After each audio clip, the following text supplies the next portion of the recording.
Hello, my name is Dr. Chinyere Reid from the College of Medicine, Jacksonville at the University of Florida. Thank you for joining me today.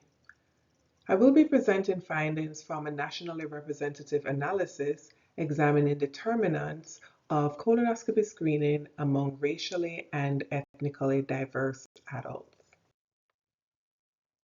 Now, colorectal cancer remains a major public health issue with about 37 new cases and 13 deaths per 100,000 adults each year. Its incidence and mortality are disproportionately higher among racial and ethnic minority populations, particularly non-Hispanic Black and American Indian Alaska Native adults.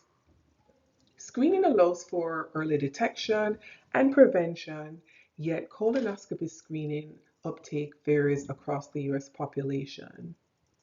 Now, despite national guidelines recommending screening beginning at age 45, racial and ethnic differences in colorectal cancer screening persist. Now, prior research often focuses on single factors such as race or insurance status, but less is known about how sociodemographic, behavioral, and healthcare access factors jointly influence colorectal screening among racial and ethnic minority adults at the population level. This study addresses that gap. So the purpose of this study was to examine whether colonoscopy screening differed by sociodemographic characteristics, health behaviors, and healthcare access among racially and ethnically diverse US adults.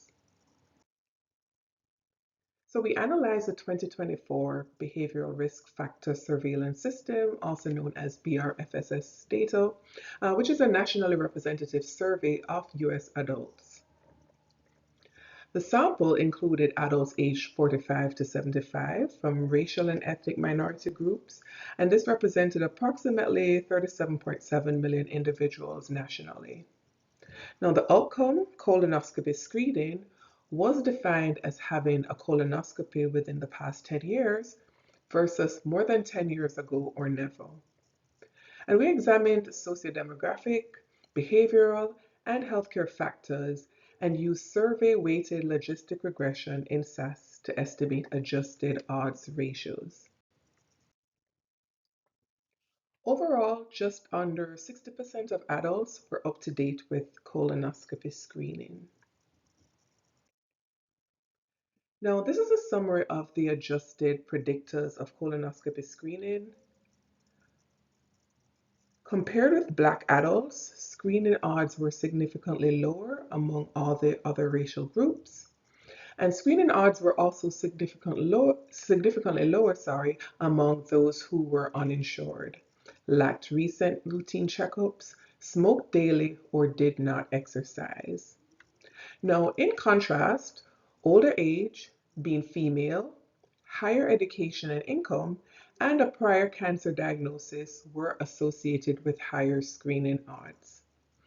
Then access to care, particularly insurance and routine checkups, emerged as the strongest drivers of screening. So, in conclusion, significant racial and ethnic differences in colonoscopy screening persist among adults of racial and ethnic minority groups. Our findings show that access-related factors, particularly health insurance and recent routine care, are the strongest determinants of screening uptake. Importantly, despite higher screening odds among Black adults in 2024, colorectal cancer incidence and mortality remain elevated, suggesting that screening alone does not fully explain observed racial ethnic differences. So, in terms of public health implications regarding policy, expanding insurance coverage and reducing cost barriers remain important, particularly for uninsured and underinsured populations. And clinically, integrating colorectal cancer screening reminders into routine care and providing earlier patient education may help increase uptake. So future research should examine screening quality, follow-up after abnormal results, and structural factors driving persistent disparities. Also importantly, despite having higher screening odds, Black adults continue to experience higher colorectal cancer incidence and mortality. And this highlights the need to better understand downstream factors such as care quality and timeliness.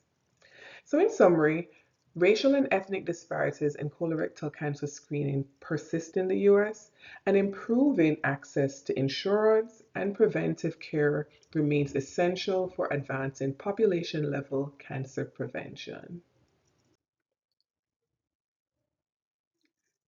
I'd like to thank you for listening to my presentation.